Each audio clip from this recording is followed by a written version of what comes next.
जय हिंद दोस्तों। पिछले क्लास में हम लोग ने 3 चैप्टर देखा था। कौन कौन से चैप्टर देखा था तो मैं आपको दिखा देता हूँ। ये हमने देखा था मापन का गति और बल न्यूटन गति के नियम। ठीक है, आज देखेंगे अध्याय 4, अध्याय 5 और जितना तक देख सकते हैं। तो चलिए हम लोग शुरू करते हैं, क्योंकि जल्द ही ख़त्म करना है। इस पिछले टाइम से मैं थोड़ा टाइम नहीं मिल रहा था, इसलिए मैं ये क्लास नहीं ला रहा था, लेकिन आज हम लोग ज़्यादा से ज़्यादा कोशिश करेंगे। ठीक है, तो आज का मेरा टॉपिक है कार्य, ऊर्जा और शक्ति। और आपको पता है कि किसी भी एग्जाम में आजकल एनसीईआरटी से क्वेश्चन आ रहे हैं, तो इसलिए मैंने एनसीईआरटी का 6 से लेकर 12 तक जितने भी चैप्टर वाइज कॉन्सेप्ट या क्वेश्चन बन सकते हैं, उस तरह के मैंने क्वेश्चन और उसके साथ कॉन्सेप्ट लाया हूँ। ठीक है, तो चलिए शुरू करते हैं। और ये बुक मैंने बता दिया था पिछले क्लास में कि कौन सा बुक है, तो चलिए देखते हैं। पहला क्वेश्चन है कि कार्य से संबंधित निम्नलिखित कथनों पर विचार करें। किसी वस्तु पर किया गया कार्य उस वस्तु पर लगने वाले बल के परिणाम तथा बल की दिशा में उत्पन्न त्वरण के बराबर होते हैं। ठीक, तो क्या हो जाएगा, इसमें क्या करना है हम लोग को। कार्य में केवल देखिए, किसी वस्तु पर किया गया कार्य उस वस्तु पर लगने वाले बल के परिणाम तथा बल की दिशा में उत्पन्न त्वरण के बराबर होता है। ठीक है, W बराबर क्या होता है, W बराबर F बराबर S होता है। ठीक है, तो हम लोग का क्या होता है, बल गुने विस्थापन होता है। ठीक, और यहाँ पे क्या कर रहा है, त्वरण कर रहा है, तो ये हमारा गलत हो जाएगा। ठीक, कार्य में केवल परिणाम होता है, कोई दिशा नहीं होता है, ये आपका सही है। ठीक है, क्योंकि आपको पता है कि कार्य क्या है, एक अदिश राशि है। यदि वस्तु विस्थापित नहीं होती है तब वस्तु पर किया गया कार्य शून्य होता है। बिल्कुल है कि अगर एस विस्थापित नहीं होगा यानी शून्य होगा यानी जीरो होगा, तो बल भी क्या हो जाएगा, शून्य होगा। तो ये दोनों सही है। ठीक है, और हम लोग क्या शून्य है, असत्य, तो हमारा आंसर क्या हो जाएगा, ए हो जाएगा। ठीक, बाकी आप लोगों को मैंने समझा दिया, बाकी यहाँ पे भी आपका एक्सप्लेनेशन है, देख लीजिएगा। अगला क्वेश्चन है कि निम्नलिखित में से कौन सा उदाहरण शून्य कार्य से संबंधित है। शून्य कार्य से संबंधित है, तो घर्षण ही चिकनी क्षैतिज मेज पर गतिमान पिंड। यानी देखिए, जहाँ पे घर्षण की बात नहीं कर रहे हैं, शून्य कार्य से संबंधित है, जहाँ पे कार्य नहीं हो रहा, घर्षणहीन चिकनी क्षैतिज मेज पर गतिमान पिंड। ठीक, तो घर्षणहीन चिकनी क्षैतिज मेज पर गतिमान पिंड कौन सा उदाहरण शून्य कार्य से संबंधित है, तो ये भी है, बिल्कुल है। अपने सिर पर भार उठाकर एक स्थान पर खड़ा मनुष्य, ये भी बिल्कुल है। आपको पता है ना कि जब कुली उली का होता है, या आप किसी सामान को, जैसे गांव की महिलाएं जो पानी लेके जाती हैं अपने सर पे घड़ा उठा के, तो उन लोग को, या आप जंगल में कोई भी लकड़ी लेकर आते हैं, तो वो काम नहीं माना जाता है, क्योंकि उसमें क्या होता है ना कि 90 डिग्री बन जाता है। ठीक, क्योंकि कार इधर जब विस्थापन होता है और बल इधर लगता है, तो ये 90 डिग्री हो गया। और जब 90 डिग्री हो जाता है तो आपको पता है एफ एस कॉस 90 डिग्री होता है ना सूत्र, कॉस कॉस डिग्री होता है। तो जब यहाँ 90 डिग्री हो जाए तो कॉस 90 का मान 0 होता है, इसलिए हमारा कार्य भी शून्य हो जाता है। तो ये भी नहीं है कार्य। और यहाँ पे चिकनी क्षैतिज बोल दिया है, तो गतिमान पिंड घर्षणहीन बोल दिया है, तो इसलिए यहाँ भी कार्य नहीं होगा। ठीक, ये भी कार्य नहीं हो रहा है। पृथ्वी के चारों ओर चक्कर लगाना है। देखिए, चक्कर लगाएगी, कोई चक्कर लगाएगा तो अपना विस्थापन क्या हो जाएगा, शून्य हो जाएगा, क्योंकि यहाँ से जा रहा है और यहाँ पे घूम के आ जा रहा है, तो ये भी विस्थापन शून्य है, तो ये भी कार्य नहीं होगा। ठीक, खुरदरे तल पर वस्तु को खींचने पर घर्षण बल द्वारा किया गया कार्य, खुरदरे तल पर किया गया, तो ये तो कार्य होगा भाई। ठीक, क्योंकि यहाँ पे घर्षण बल लग रहा है, तो हमारा कौन सा आंसर हो जाएगा, बोला है कि कार्य से संबंधित निम्नलिखित में से कौन सा उदाहरण शून्य कार्य से संबंधित है। तो शून्य कार्य आपका घर्षणहीन ये हो गया, दो ये भी हो गया, ये भी हो गया, यानी शून्य कार्य यानी कार्य नहीं हो रहा है, यानी कार्य शून्य हो रहा है, तो ये आपका 1 2 3 होगा। ठीक है, 4 वाला में काम होगा। ठीक है, तो हमारा डी आंसर हो जाएगा। ठीक है, ये आप लोग देख सकते हैं कि किसी चिकनी क्षैतिज पर मेज पर गतिमान पिंड पर कोई क्षैतिज बल कार्य नहीं करता है, क्योंकि वहाँ घर्षण उपस्थित नहीं होता, अर्थात इस स्थिति में किया गया कार्य शून्य माना जाता है। ठीक है, क्योंकि वहाँ पे बल ही शून्य होता है। यदि कोई मनुष्य सिर पर भार उठाकर एक स्थान पर खड़ा है तो वह कोई कार्य नहीं करता है, क्योंकि उसका कार्य गुरुत्व बल के लंबवत होता है। ठीक है ना, 90 डिग्री हो जाता है इसलिए। यहाँ भी है कि पृथ्वी के परितः चक्कर लगाने वाला चंद्रमा कृत कार्य शून्य है, क्योंकि चंद्रमा पर बल की दिशा सदैव पिंड की गति के लंबवत होती है। चंद्रमा पर बल की दिशा सदैव पिंड की गति के लंबवत। अब देखिए, ये तो इसका एक अलग कॉन्सेप्ट है, लेकिन आप कोई भी चीज़ का चक्कर लगाते हैं तो वो अपना विस्थापन शून्य कर देता है, इस वजह से बल भी वहाँ पे शून्य होता है। ठीक है,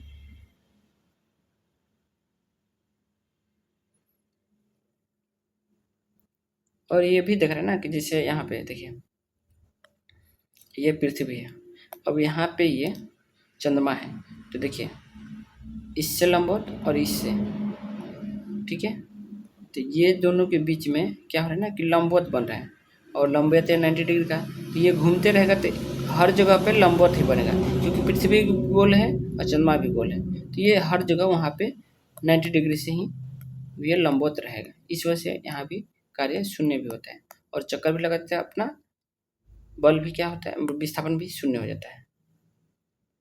4 में शून्य कार्य का उदाहरण नहीं है, क्योंकि घर्षण बल वस्तु के विस्थापन के विपरीत दिशा में कार्य करता है, अतः इसके द्वारा किया गया कार्य ऋणात्मक होता है। अब जान लीजिए, हम जैसे आगे बढ़ रहे हैं ना, तो हमारा घर्षण बल क्या होता है, पीछे की तरफ जा रहा है, हम आगे की तरफ जा रहे हैं। ठीक, अगर हम चल रहे हैं जिस जमीन पर, तो हम आगे की तरफ जा रहे हैं, लेकिन घर्षण बल हमारे विपरीत दिशा में कार्य करता है, हमारे जो हम जिधर जा रहे हैं उसका विपरीत दिशा में कार्य, तो इसलिए यहाँ पे विपरीत दिशा में कार्य करें तो यहाँ पे कार्य होगा। ठीक है, दिए गए कथन और कारण को पढ़िए, कूट की सहायता से सही का उत्तर चयन कीजिए। कथन, जब कोई बल किसी वस्तु की गति को अवमंदित करता है तो बल द्वारा किया गया कार्य से क्या होता है, शून्य होता है। जब कोई बल किसी वस्तु की गति को अवमंदित करता है तो बल द्वारा किया गया कार्य शून्य नहीं होता है, ऋणात्मक होता है। ठीक है, यहाँ पे नेगेटिव होता है, तो ये गलत हो जाएगा। शून्य कार्य होने के लिए विस्थापन का मान शून्य होना चाहिए, बिल्कुल सही है। ठीक है, तो ये हमारा गलत हो गया, ये हमारा सही होगा। कौन सा हो जाएगा, डी हो जाएगा। ठीक है, ये आप देख सकते हैं। अगला क्वेश्चन है कि निम्न में से कौन सा बल संरक्षी बल है। तो संरक्षी बल की बात करें तो संरक्षी बल में आपका स्थिर वैद्युत बल आ जाता है, विद्युत चुंबकीय बल आ जाता है। ठीक, ये घर्षण बल नहीं आएगा और श्यान बल भी नहीं आएगा, आपका गुरुत्वाकर्षण बल आता है। ठीक है, संरक्षी बल आपको मैंने पिछले क्लास में भी बताया होगा, जहाँ पे न्यूटन का देखे थे वहाँ पे बताया था मैंने। ठीक है, वहाँ बल हम लोगों ने देखा था।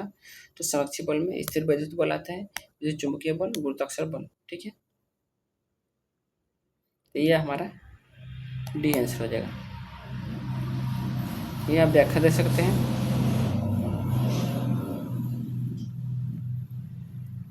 बोला है कि स्थिर वैद्युत बल, विद्युत चुंबकीय बल, गुरुत्वाकर्षण बल साक्ष्य बल के उदाहरण हैं, क्योंकि इन बलों के द्वारा किसी पिंड को एक बिंदु से दूसरे बिंदु तक ले जाने में किया गया कार्य केवल पिंड की प्रारंभिक तथा अंतिम स्थिति पर निर्भर करता है, पिंड के पथ पर निर्भर नहीं करते हैं। जबकि घर्षण बल और श्यान बल असंरक्षी बल है के उदाहरण है, क्योंकि इन बलों के द्वारा किसी पिंड को एक बिंदु से दूसरे बिंदु तक ले जाने में किया गया कार्य पिंड की प्रारंभिक तथा अंतिम स्थिति के साथ साथ पिंड द्वारा तय किए गए पथ पर निर्भर करता है। ठीक, अगला क्वेश्चन है कि निम्न कथनों पर विचार करें। किसी वस्तु पर निहित ऊर्जा का मान उसके द्वारा किए कुल कार्य से किया जाता है। किसी वस्तु में निहित ऊर्जा का मापन उसके द्वारा किए गए कुल कार्य से किया जाता है, मापने का। ठीक है, यानी किसी वस्तु में कितना ऊर्जा है उसका मापन कैसे करते हैं, तो वह वस्तु कितना कार्य करता है इसके द्वारा करते हैं। ठीक है, तो बिल्कुल सही है। यांत्रिक ऊर्जा विद्युत ऊर्जा तथा प्रकाश ऊर्जा का योग है। नहीं, यांत्रिक ऊर्जा किसका ऊर्जा है, यांत्रिक ऊर्जा आपका गतिज ऊर्जा प्लस स्थितिज ऊर्जा का योग है। ठीक है, ये आप लोग को पता होना चाहिए। तो ये हमारा गलत हो जाएगा, तो कौन सा सही है, केवल एक सही है। ठीक, अब यहाँ व्याख्या देख सकते हैं कि किसी वस्तु में निहित ऊर्जा का मापन उसके द्वारा किए गए उस कुल कार्य से किया जाता है जिसे वस्तु अपनी वर्तमान अवस्था से उस अवस्था में आने तक कर सकती है, जबकि वह कार्य करने के योग्य न रहे अर्थात शून्य ऊर्जा वाली स्थिति में आने तक करती है। ठीक है, ये आप देख सकते हैं। अगला क्वेश्चन है कि निम्नलिखित कथनों पर विचार कीजिए। किसी वस्तु द्वारा किया गया कार्य वस्तु की गतिज ऊर्जा में परिवर्तन के बराबर होता है। किसी वस्तु द्वारा किया गया कार्य उस वस्तु की गतिज ऊर्जा में परिवर्तन के बराबर होती है। ये सही हो सकता है। ठीक, किसी वस्तु की चाल बढ़ने पर उस वस्तु की गतिज ऊर्जा का मान कम हो जाता है। नहीं, ऐसा कुछ नहीं, क्योंकि आपको पता है 1/2 mv²। जब देखिए गतिज ऊर्जा चाल के क्या होता है, समानुपाती होता है। तो जब चाल बढ़ेगा तो क्या होगा, गतिज ऊर्जा भी बढ़ेगी। यहाँ पे बोल रहा है कम, तो ये गलत हो गया। ठीक है, हमारा ए सही हो जाएगा। ये आप देख सकते हैं, व्याख्या देख सकते हैं। जब कोई व्यक्ति कील ठोकने के लिए हथौड़े को किसी ऊंचाई तक उठाता है तब उसमें संचित ऊर्जा है, क्या है जी, तो संचित ऊर्जा स्थितिज ऊर्जा कहलाता है। ठीक है, ये आप लोग व्याख्या देख लेना।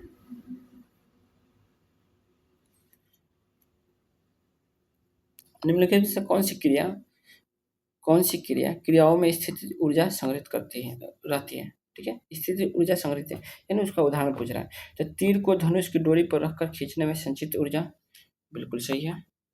किसी खिलौने वाली कार में चाबी भरने पर उसके कमाने में संचित ऊर्जा, बिल्कुल सही है। स्प्रिंग को खींचने पर इसमें उपार्जित ऊर्जा, बिल्कुल सही है। बहती हुई हवा में निहित ऊर्जा, नहीं, ये गतिज ऊर्जा का उदाहरण है। ठीक है, तो हमारा 1 2 3 स्थितिज ऊर्जा है, तो हमारा सी आंसर हो जाएगा।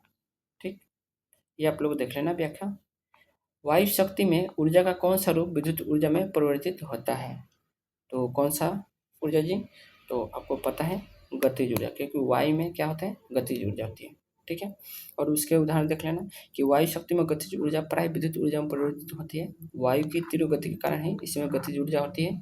इस गतिज ऊर्जा का उपयोग निम्न कार्यों पर करते हैं। कौन कौन, विद्युत उत्पादन में, जिसको जो आप लोग गतिज ऊर्जा का उपयोग कैसे करते हैं, तब पवन चक्की द्वारा, आपने देखा होगा, बहुत सारे मूवी में दिखाता है। ठीक, नदियों तथा समुद्रों में नाव चलाने में, ठीक है, नदियों तथा समुद्र में नाव चलाने में भी किया जाता है। पृथ्वी की सतह के अंदर में से पानी बाहर निकालने में भी किया जाता है। ठीक है, तो ये सब चीजें आप लोग देख लेना। ऊर्जा रूपांतर के संबंध में निम्नलिखित कथन पर विचार कीजिए। ऊर्जा को नष्ट तो किया जा सकता है, लेकिन ऊर्जा को उत्पन्न नहीं किया जा सकता है। भाई ये गलत है, क्योंकि आपने ऊर्जा का संरक्षण नियम पढ़ा होगा कि ऊर्जा या तो ना तो नष्ट कर सकते हैं, ना ही उसको बना सकते हैं, बस एक रूप से दूसरे रूप में बदल सकते हैं। तो ये हमारा बिल्कुल गलत हो जाएगा। ठीक, ऊर्जा रूपांतर की अवस्था में निकाय की कुल ऊर्जा अपरिवर्तित रहती है, तो ये भी सही है बिल्कुल। तो आपका केवल 2 सही हो जाएगा। ये आप लोग पढ़ लेना। ठीक है,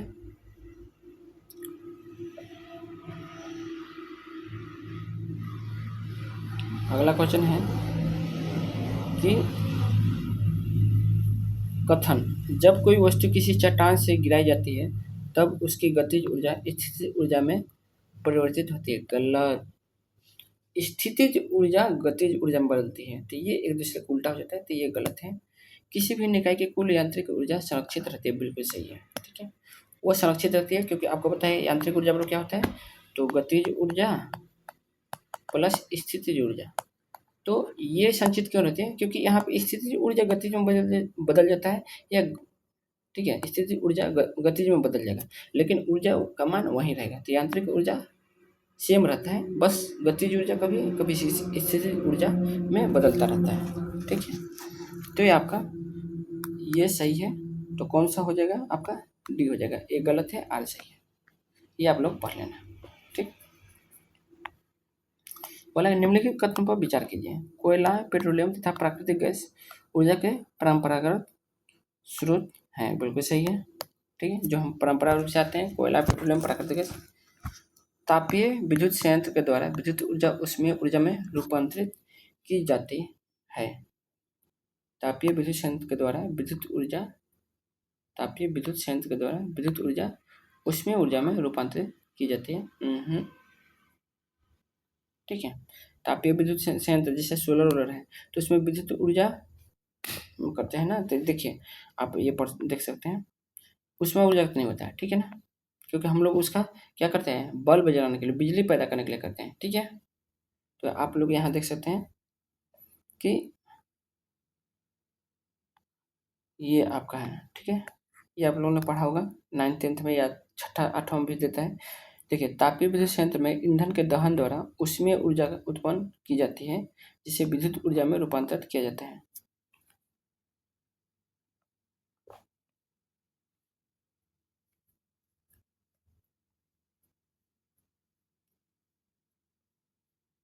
देख रहे हैं, मतलब तापीय विद्युत संयंत्र द्वारा क्या होता है कि ऊष्मीय ऊर्जा को विद्युत ऊर्जा में बदला जाता है, ठीक है। और यहाँ पे बोला है कि विद्युत ऊर्जा ऊष्मीय ऊर्जा में होता है, तो ये एक दूसरे के उल्टा होते हैं, तो ये यहाँ पे गलत हो गया, ठीक है। तो हमारा केवल क्या हो जाएगा, एक सही, ठीक। तो ये आप लोग याद रखना, तापीय विद्युत संयंत्र क्या करता है, ऊष्मीय ऊर्जा को विद्युत ऊर्जा में बदलता है। निम्न में से कौन सी हानि जल विद्युत उत्पादन द्वारा नहीं होता है? निम्न में से कौन सी हानि जल विद्युत उत्पादन द्वारा नहीं होता है? तो ग्रीन हाउस गैस की उत्पत्ति ये होता है। खेतों की उत्पादन क्षमता में कमी ये भी होता है। अम्लीय वर्षा का निर्माण ये नहीं होता है, ठीक है। जीव जंतु मछली आदि का प्रभाव ये बिल्कुल सही है, तो ये होता है। और यहाँ पे पूछा नहीं होता है, तो ये आपका अम्लीय वर्षा का निर्माण नहीं होता है, ठीक है। तो देखिए आप पढ़ सकते हैं, अम्लीय वर्षा का निर्माण जल विद्युत उत्पादन द्वारा नहीं होता है। अम्लीय वर्षा होने का कारण यह है कि कारखानों तथा वाहनों से सल्फर डाइऑक्साइड पूछता है कि अम्लीय वर्षा में क्या क्या आता है, तो सल्फर डाइऑक्साइड और नाइट्रोजन ऑक्साइड के प्रदूषक उत्सर्जित होते होकर पृथ्वी के वायुमंडल में उपस्थित जल के साथ क्रिया करके नाइट्रिक अम्ल और गंधक का तेजाब बनाते हैं, जिससे अम्लीय वर्षा का निर्माण होता है। जलीय विद्युत संयंत्र द्वारा उत्पन्न जलीय विद्युत उत्पादन में निम्नलिखित हानियां होती है, तो ये आप लोग का याद रखना है, सल्फर डाइऑक्साइड और नाइट्रोजन ऑक्साइड, ठीक। अगला क्वेश्चन देख सकते हैं,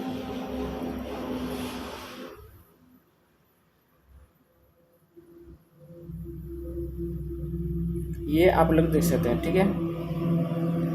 ये हानियां भी उदाहरण दिया है कि जलीय विद्युत संयंत्र द्वारा उत्पन्न जलीय विद्युत उत्पादन में निम्नलिखित हानियां क्या क्या है, तो बांधों का निर्माण वातावरण को नुकसान पहुंचाता है, ठीक है, बिल्कुल सही है। इसमें खेतों की उत्पादक क्षमता में कमी आ जाती है, जिससे फसलें भी प्रभावित होती है, फसलों की मात्रा कम होती है, बिल्कुल सही है, ठीक है। तो ये हानियां बता रहे हैं जो कि आपके हाई लेवल के क्वेश्चन बन सकते हैं, ठीक है। वह वनस्पति जो बांध के समीप है पानी में डूब जाता है और तथा यह ग्रीन हाउस गैस मीथेन का निर्माण करने लगता है, बिल्कुल सही है। बांधों पर पानी को रोकने से पानी के जीव जंतु मछली या अन्य जीव प्रभावित होते हैं, बिल्कुल सही, ठीक है। तो ये चीज़ आपका हानि होता है। अगला क्वेश्चन है कि निम्नलिखित में से कौन सा जैव मात्रा ऊर्जा स्रोत का उदाहरण नहीं है? जैव मात्रा ऊर्जा का स्रोत नहीं बोला है, ठीक है। तो कौन सा नहीं है, तो नाभिकीय ऊर्जा। जैव मात्रा मतलब किसी प्राकृतिक रूप से उत्पन्न, जैसे किसी हमको लकड़ी उकड़ी या गोबर वोबर से हमें प्राप्त होता है, जैसे लकड़ी है तो ये हमें जंगल से प्राप्त होता है, प्राकृतिक रूप से पता है। बायोगैस ये आपको पता है गोबर गैस से बनता है। कोयला ये भी पता है आपको कि लकड़ी वगैरह से सब बनता है, जीव जंतु से बनता है। और नाभिकीय ऊर्जा आपको पता है, ये इसके लिए जीव जंतु की आवश्यकता नहीं होती, ठीक। तो नाभिकीय ऊर्जा गैर परंपरागत ऊर्जा का स्रोत है, इसलिए यह जैव मात्रा ऊर्जा स्रोत का उदाहरण नहीं है। जैव मात्रा परंपरागत ऊर्जा का स्रोत है। लकड़ी, फसलों के अवशेष, गन्ने के छिलके, गाय के गोबर, उपले आदि को घरों में तथा उद्योग में ईंधन के रूप में उपयोग किया जाता है, जिसे जैव मात्रा कहते हैं। जैव मात्रा का उपयोग विद्युत के उत्पादन में किया जाता है। ये आप लोग याद रखिएगा, यहाँ से क्वेश्चन बहुत आते हैं। अगला है कि टरबाइन को आवश्यक चाल से चलने के लिए पवन की चाल होती है। तो पवन की चाल कितनी होती है, तो आपको पता होना चाहिए 15 किलोमीटर प्रति घंटा, ठीक है। ये आपको कभी कभी एग्जाम में पूछ लिया जाता है। निम्नलिखित में से कौन सा स्रोत अंततः सौर ऊर्जा से व्युत्पन्न नहीं है? तो सौर ऊर्जा से व्युत्पन्न नहीं है, तो आपको कौन सा हो जाएगा, तो ये नाभिकीय ऊर्जा, ठीक। ये आप लोग देख लेना व्याख्या, ठीक। अगला क्वेश्चन है कि सूची 1 को सूची 2 से सुमेलित करना है। तो ज्वारीय ऊर्जा आपको पता है कि समुद्र में आती है, तो क्या आता है, ज्वार भाटा आता है।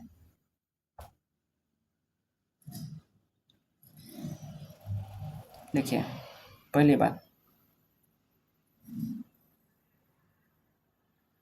देखिए जलीय तरंगों को ऊपर नीचे जाने पर उत्पन्न ऊर्जा, ठीक है। भूतापीय, भूतापीय यानी जमीन से जो निकलता है, तो इसको हम पहले भूतापीय कर सकते हैं। तो भूतापीय यानी भूमि से, ठीक। तो कहाँ है भूमि, ये 2 नंबर में देख सकते हैं कि भूमि के तप्त स्थान पर भूमि के जल के संपर्क से उत्पन्न ऊर्जा, तो ये आपका यहाँ हो जाएगा, ठीक है। ज्वारीय, जलीय तरंग में आपका ज्वार भाटा के जलीय तरंगों के ऊपर नीचे जाने पर उत्पन्न ऊर्जा, तो ये आपका ये हो जाएगा तरंग ऊर्जा, समुद्र के तरंग से होगा, ठीक है। तो समुद्र की सतह पर उत्पन्न तरंगों के कारण उत्पन्न ऊर्जा ये हो जाएगा। और सागरीय ऊर्जा, समुद्र के तल तथा गहराई के जल के ताप के अंतर का ये हो जाएगा, ठीक है। तो हमारा हो जाएगा डी का पहले 2, डी का 2 कौन है जी, तो डी का 2 होना चाहिए, बस यही था, ठीक है। तो ये हमारा हो जाएगा, यानी ज्वारीय का 3 बिल्कुल सही है, ए का 3, बी का 1 है जो हमने बताया बिल्कुल सही है, सी का 4, ठीक है। तो ये आप लोग का सी नंबर आंसर हो जाएगा। आप लोग यहाँ पे व्याख्या देख सकते हैं, पूरा पूरा दिया हुआ है, ठीक। अब कैसे कैसे होगा तो ये आप लोग देख लेना। आगे हम लोग बढ़ते हैं।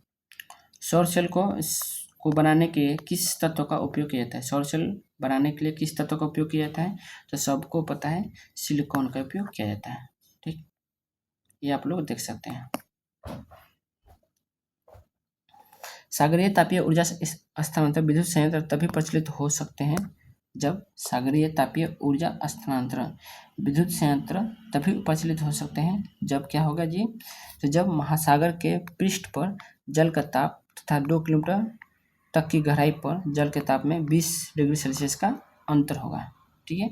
महासागर के पृष्ठ पर जल का ताप तथा 2 किलोमीटर की गहराई पर जल के ताप में कितना अंतर हो, 20 डिग्री सेल्सियस का अंतर होता है, तब जाके आपका कौन सा होता है, सागरीय तापीय ऊर्जा संयंत्र, ठीक है। अगला क्वेश्चन है, ये आप लोग देख लेना एक्सप्लेनेशन। अगला क्वेश्चन है कि निम्नलिखित कथनों पर विचार कीजिए। नाभिकीय विखंडन की प्रक्रिया में यूरेनियम, प्लूटोनियम अथवा थोरियम के नाभिकों को निम्न ऊर्जा न्यूट्रॉन से बमबारी कराकर हल्के नाभिक को तोड़ा जाता है, ठीक। इसमें देखना क्या है हम लोग को, कौन सा कथन सही है, ठीक है।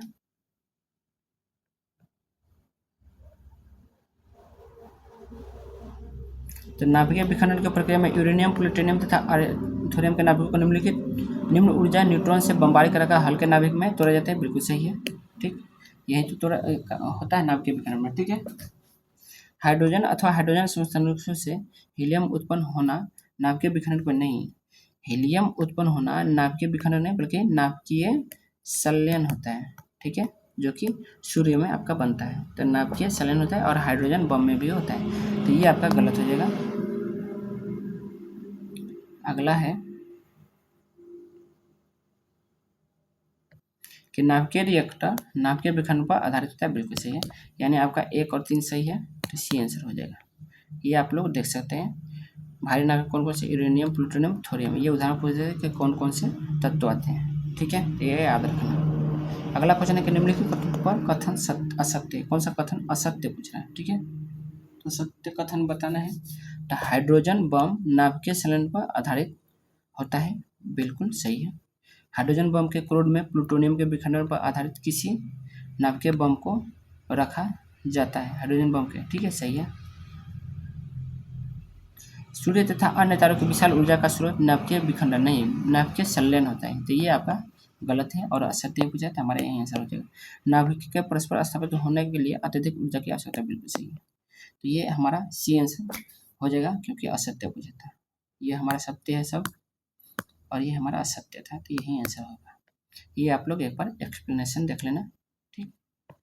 अगला क्वेश्चन है कि निम्न में से असत्य कथन को कौन सा है, तो बात कर रहे हैं कि ऊर्जा रूपांतर की दर को शक्ति कहते हैं, बिल्कुल सही है। 1 किलोवाट घंटा में 3.6 गुने 10 का पावर 5 नहीं 10 का पावर 6 होता है ना, तो ये हमारा गलत हो जाएगा और यही आंसर हो जाएगा क्योंकि असत्य पूछा है। 1 वाट उस अभिकर्ता की शक्ति है जो 1 सेकंड में 1 जूल कार्य करता है, बिल्कुल सही है। जूल प्रति सेकंड को 1 वाट, बिल्कुल सही है, ठीक है। तो ये आप लोग देख लेना व्याख्या। तो चलिए हमारा जो चैप्टर 4 था वो ख़त्म हो गया है, ठीक। आज हमारा अब फिर से हम लोग चैप्टर 5 शुरू करते हैं, ठीक है, जिसमें चैप्टर 5 में क्या है, गुरुत्वाकर्षण। तो चलिए शुरू ही कर देते हैं। यदि कोई वस्तु पृथ्वी की ओर आकर्षित होती है तो पृथ्वी भी उस वस्तु की ओर आकर्षित होती है, लेकिन हम पृथ्वी को वस्तु की ओर गति करते नहीं देखते। इस कारण की पुष्टि गति के कौन से नियम द्वारा की जा सकती है? तो कौन से नियम? तो गति के द्वितीय नियम से। अब कैसे होता है आप लोग व्याख्या देख सकते हैं कि पृथ्वी भी वस्तु की ओर आकर्षित होती है, लेकिन हम पृथ्वी को वस्तु की ओर गति करते नहीं देख सकते हैं। इस कारण की पुष्टि गति के द्वितीय नियम द्वारा की जा सकती है। इस नियम के अनुसार किसी वस्तु पर कार्यरत बल, द्रव्यमान तथा त्वरण का गुणनफल होता है। पृथ्वी का द्रव्यमान सदैव वस्तु से अधिक होता है, इसलिए वो पृथ्वी का गुरुत्वीय बल वस्तु के बल से अधिक है, जिस कारण पृथ्वी वस्तु की ओर गति नहीं करती है, अपितु वस्तु पृथ्वी की ओर गति करती है। यानी हम लोग को नहीं देख पाते हैं कि पृथ्वी भी वस्तु की तरफ गति करती है, क्योंकि आपको पता है कि पृथ्वी किसी भी वस्तु के अपेक्षा में बहुत बड़ा है, ठीक है। तो ये आपका कारण बनता है। दूसरा क्वेश्चन है कि निम्न कथनों पर विचार करें। तो न्यूटन के अनुसार विश्व के सभी पिंडों के बीच गुरुत्वाकर्षण बल लगता है। बल लगता है, बिल्कुल सही है। गुरुत्वाकर्षण बल एक प्रबल बल है। गुरुत्वाकर्षण बल एक प्रबल बल नहीं भाई, वो तो गुरुत्वाकर्षण बल प्रबल बल नहीं है, कमजोर बल में आता है, ठीक है। गुरुत्वाकर्षण बल आकर्षण तथा प्रतिकर्षण दोनों प्रकार का होता है। नहीं, गुरुत्वाकर्षण मूल आकर्षण होता है, प्रतिकर्षण नहीं होता, ये गलत है। तो ये भी गलत है, हमारा कौन सा असत्य चुना है, तो आपका 2 और 3 हो जाएगा, ठीक। ये आप देख सकते हैं कि क्योंकि गुरुत्वाकर्षण बल एक दुर्बल बल है, यह केवल आकर्षण प्रकृति का होता है, ठीक है। बाकी आप लोग देख लेना। अगला क्वेश्चन देखते हैं कि निम्न कथनों में कौन सा कथन असत्य है? तो पृथ्वी के चारों ओर चंद्रमा की गति अपकेंद्र बल के कारण है, बिल्कुल सही है। चंद्रमा को गति करने के लिए आवश्यक अपकेंद्र बल पृथ्वी के आकर्षण बल से प्राप्त होता है, बिल्कुल सही है। पृथ्वी द्वारा लगाया जाने वाला गुरुत्वाकर्षण बल गुरुत्व कहलाता है, बिल्कुल सही है। पृथ्वी के चारों ओर यदि अपकेंद्र बल प्राप्त न हो तो चंद्रमा स्थिर हो जाएगा, गलत। ये आप देख सकते हैं कि पृथ्वी के चारों ओर चंद्रमा की गति अपकेंद्रीय बल के कारण होती है, जो कि पृथ्वी के गुरुत्वीय बल द्वारा प्राप्त होता है। यदि ऐसा कोई बल प्राप्त न हो तो चंद्रमा एक समान गति से सरलेखीय पथ पर चलता रहेगा, ना कि रुक जाएगा, ठीक है। गुरुत्वाकर्षण के सार्वत्रिक नियम का प्रतिपादन किसने किया था? तो सार्वत्रिक नियम का प्रतिपादन करने वाले कौन थे? तो न्यूटन थे, ठीक।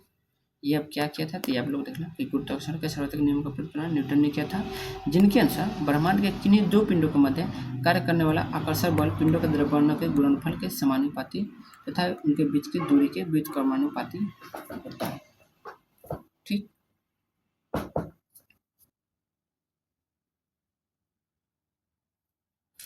आपने गुरुत्वाकर्षण बल का देखा होगा ना, G m1m2/r², ये आपने पढ़ा होगा, ठीक है। किन्हीं 2 पिंडों को दूरी बढ़ने के साथ साथ गुरुत्वाकर्षण बल अधिक हो जाता है। दूरी बढ़ने के साथ नहीं, दूरी बढ़ने के साथ गुरुत्वाकर्षण बल अधिक नहीं बल्कि कम होता है, ठीक है। तो ये गलत है। यदि पिंडों का द्रव्यमान अधिक कर दिया जाए तो उनके बीच गुरुत्वाकर्षण बल भी अधिक लगेगा, बिल्कुल, क्योंकि द्रव्यमान क्या होता है, जो गुरुत्वाकर्षण बल होता है द्रव्यमान के समानुपाती होता है और दूरी के व्युत्क्रमानुपाती होता है। तो जब दूरी बढ़ेगा तो गुरुत्वाकर्षण बल घटेगा, और जब द्रव्यमान में क्या होता है, द्रव्यमान बढ़ेगा तो गुरुत्वाकर्षण भी बढ़ेगा। तो ये बिल्कुल सही है, लेकिन ये गलत है। तो हमारा क्या सत्य चुनना है, तो केवल एक सही होगा। 5 वाला देख लेते हैं।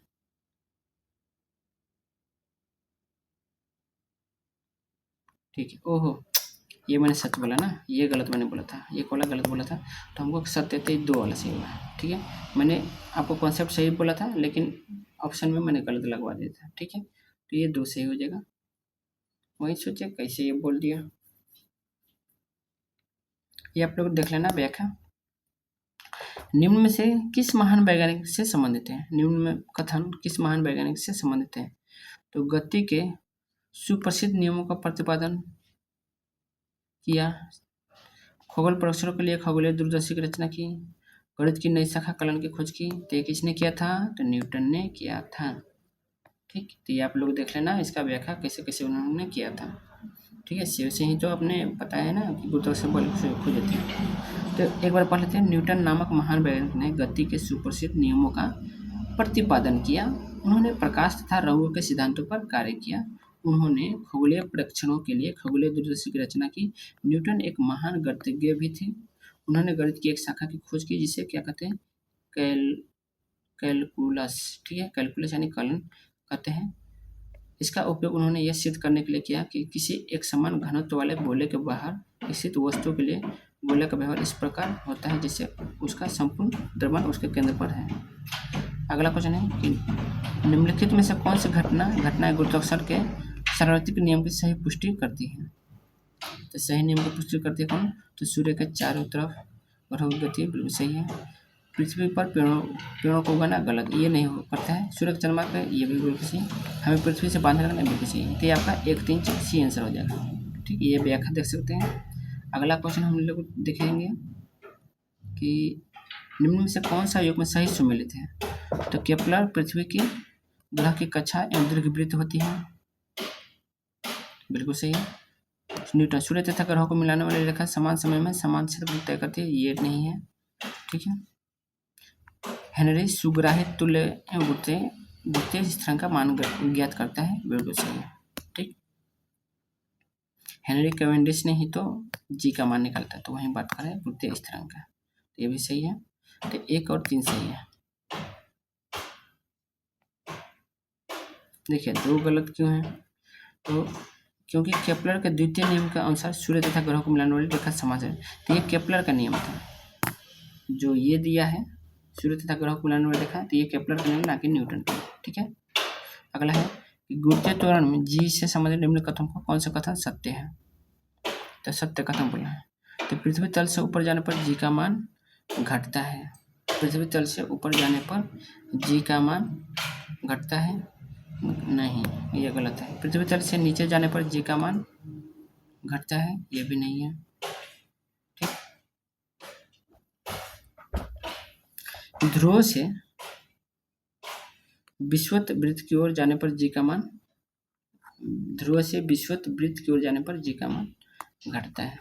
तो आप लोग को एक मैं बता दूं कि जी का मान मैंने आपको बताया होगा, जब पीडीएफ मैंने दिया था तो उसमें दिया था कि जी का जो मान है अगर सतह पे है तो सही है, लेकिन जब सतह से ऊपर जाता है तब भी घटता है और नीचे भी जाता है तब भी घटता है। और आपको पता है कि ध्रुव में जी का मान सबसे अधिक होता है।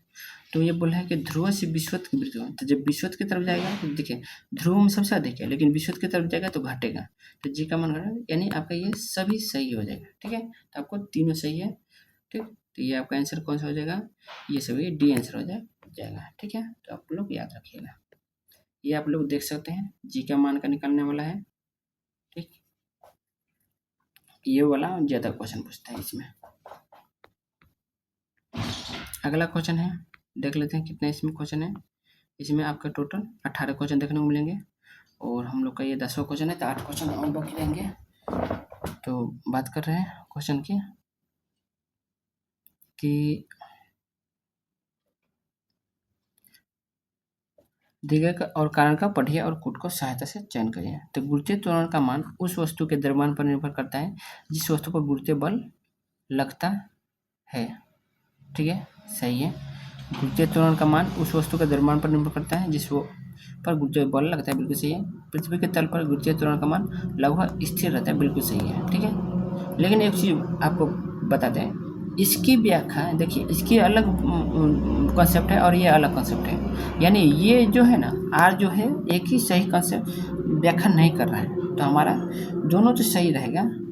वहाँ पे है आर ए से स्पष्ट कर, ये नहीं होगा, ए आर दोनों सही है, आर ए स्पष्ट कर नहीं करते, बिल्कुल सही, आपका बी आंसर हो जाएगा। ठीक है, ये आप लोग देख सकते हैं, यहाँ पे व्याख्या दिया है। कागज और पत्थर समान ऊंचाई से छोड़े जाने पर कागज पृथ्वी पर पत्थर के बाद पहुंचता है, इसका कारण क्या है। तो देखिए कारण क्या होगा कि पत्थर पर द्रव्यमान कागज के द्रव्यमान से कम है, नहीं, ये कारण नहीं है। कागज पर लगने वाला वायु प्रतिरोधक बल पत्थर पर लगने वाले वायु प्रतिरोध से अधिक होता है। ठीक है, क्यों होता है अधिक, क्योंकि आपको पता है कि पत्थर का जो वजन है वो ज़्यादा होता है, तो उसमें जो प्रतिरोधक बल होगा क्या होगा, कागज़ के प्रति कम होगा, क्योंकि कागज़ बहुत हल्का होता है, तो इसमें प्रतिरोधक बल बहुत ज़्यादा होगा। ठीक है, तो ये आपका बी आंसर हो जाएगा। बाकी आप ये देख सकते हैं। लेकिन यही बोलता है कि निर्वात में गिराया जाए, तो निर्वात में दोनों समान सेम टाइम में गिरते हैं। निम्नलिखित कथन पर विचार कीजिए।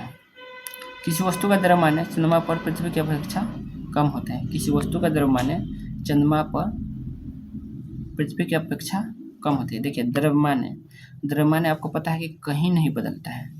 ठीक है, तो ये गलत हो जाएगा। द्रव्यमान हर जगह समान रहता है, भार में बदलाव आता है। किसी वस्तु का भार वह बल है जिसमें यह पृथ्वी की ओर आकर्षित होती है, पृथ्वी के गुरुत्व की तरफ आकर्षित होती है। किसी वस्तु का भार ध्रुव से विषुवत वृत्त की ओर घटता है।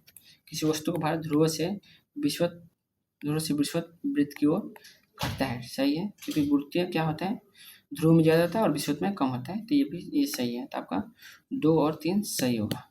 ठीक है, तो आपका नहीं क्या बोलता है, सही स्पष्ट करना। हाँ, तो 2 3 सही है, आपका बी आंसर हो जाएगा। ठीक है, आप लोग देख सकते हैं। अगला क्वेश्चन है कि यदि पृथ्वी का गुरुत्वाकर्षण बल अचानक लुप्त हो जाता है तो निम्न से कौन सा परिणाम सही होगा। तो वस्तु का भार शून्य हो जाएगा, परंतु द्रव्यमान वहीं रहेगा। देखिए द्रव्यमान कभी बदलता नहीं है, तो ये सही रहेगा। ठीक, ये देखिए ये क्वेश्चन अगर आप नहीं जानते तो इससे को ना आप क्या बोलते हैं, ऑप्शन से भी बढ़ा सकते थे, ऑप्शन से भी बना सकते थे। ठीक है, आप कैसे बना सकते हैं, देखिए यहाँ पर वस्तु का द्रव्यमान शून्य होगा। आपको बस एक कॉन्सेप्ट पता होना चाहिए कि द्रव्यमान कभी नहीं बदलता है। ठीक है, द्रव्यमान जो है वहीं रहेगा, तो यहाँ पे शून्य बोला है हो जाएगा, तो ये भी गलत है। और भार है वहीं रहेगा, तो ये आप द्रव्यमान शून्य कभी होगा ही नहीं, क्योंकि द्रव्यमान जितना रहेगा किसी वस्तु का उतना ही रहता है हमेशा। तो ये भी आपको द्रव्यमान के कॉन्सेप्ट से बन जाता है, ये नहीं होता। द्रव्यमान दोनों शून्य हो जाएंगे, ये भी नहीं आप कर सकते, क्योंकि द्रव्यमान कभी बदलता नहीं, द्रव्यमान बढ़ जाएगा, ये भी नहीं, द्रव्यमान वहीं रहेगा। बस एक कॉन्सेप्ट याद होना चाहिए था कि द्रव्यमान कहीं पे भी नहीं बदलता है, उससे ये आपका आंसर बन जाता है, भले आपको ये क्वेश्चन का आंसर पता हो या ना हो, ऑप्शन से बना लेते हैं। तो ये आप लोग व्याख्या देख लेना।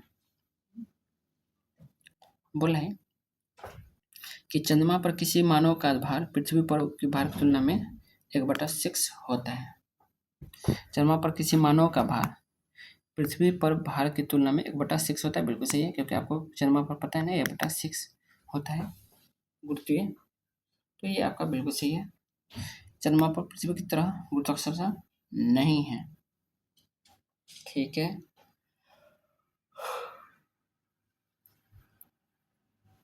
चंद्रमा पर पृथ्वी की तरह गुरुत्वाकर्षण नहीं है। चंद्रमा पर पृथ्वी की तरह गुरुत्वाकर्षण, देख भाई पृथ्वी में तो गुरुत्वाकर्षण है, लेकिन यहाँ पे बोला चंद्रमा पर पृथ्वी की तरह गुरुत्वाकर्षण नहीं है। देख रहे बोलो इसका, देख रहे हैं कथन कैसा उलझा है हुआ है। चंद्रमा पर पृथ्वी की तरह गुरुत्वाकर्षण नहीं है, जबकि इसका मतलब पृथ्वी पर भी गुरुत्वाकर्षण नहीं है, ये कहना चाह रहे हैं, तो ये तो बिल्कुल गलत हो गया। ठीक है, तो आपका ए सही है और आर गलत है, बिल्कुल सही है, सी आंसर हो जाएगा। ये आप लोग देख लेना, ये आपका कॉन्सेप्ट है।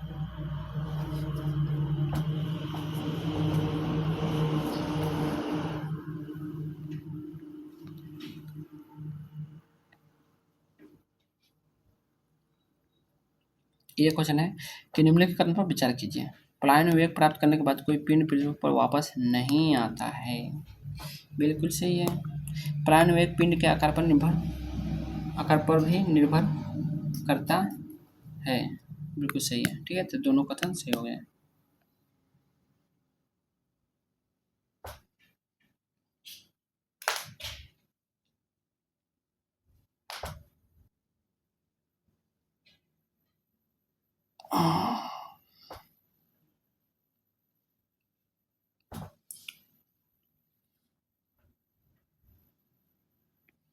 बोला है कि चंद्रमा पर वायुमंडल नहीं होने का क्या कारण है।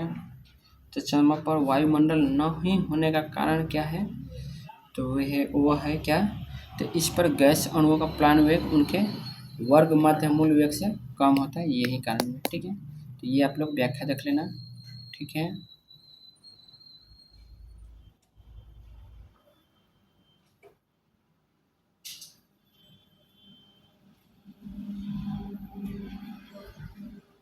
अगला है कि निम्न में तुल्यकालिक उपग्रह की मुख्य विशेषता कौन सी है? निम्न में तुल्यकालिक उपग्रह की मुख्य विशेषता कौन सी है? तो कौन सी है? ये उपग्रह 24 घंटे से पृथ्वी की सतह पर घूम करता है, बिल्कुल सही है। इनकी पृथ्वी तल से ऊंचाई 35,830 किलोमीटर है, बिल्कुल सही है। कभी कभी ये दे देता है, देख लीजिएगा। ये विश्व तल में पृथ्वी के ऊपर चक्कर लगाते हैं, बिल्कुल सही है।